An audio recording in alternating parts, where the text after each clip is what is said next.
High বন্ধু, তুমি কেমন আছো?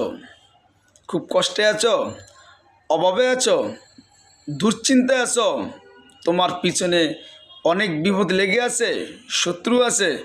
কোনো সমস্যা নেই বন্ধু, আমি কি তোমাকে একটি ছোট্ট আমলের কথা বলতে পারি না? যে আমল করলে তোমার 70টি বিপদ থেকে আল্লাহ তোমাকে রক্ষা করবে।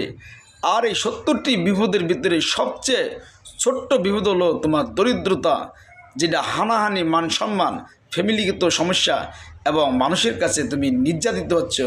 সেই ছোট্ট আমলটি কি একটু শুনে যাও বন্ধু। আমি আস্তে আস্তে পড়ি আর তুমি শিখে নাও। লা হাওলা ওয়ালা কুওয়াতা ইল্লা বিল্লাহি ওয়ালা লা মানজা ওয়ালা মানজা মিনাল্লাহি ইল্লা ইলাহি। তারপর পড়ি আল্লাহুম্মা সাল্লি আলা মুহাম্মদ সাল্লাল্লাহু আলাইহি ওয়াসাল্লাম। শুধু এতটুকুই, দেখবা ইনশাআল্লাহ এক সপ্তাহের ভিতরে তুমি রেজাল্ট পেয়ে যাবা। তুমি শিখেছো এবং অন্য জনের শেখার মতো শেয়ার করে দাও। আমিন।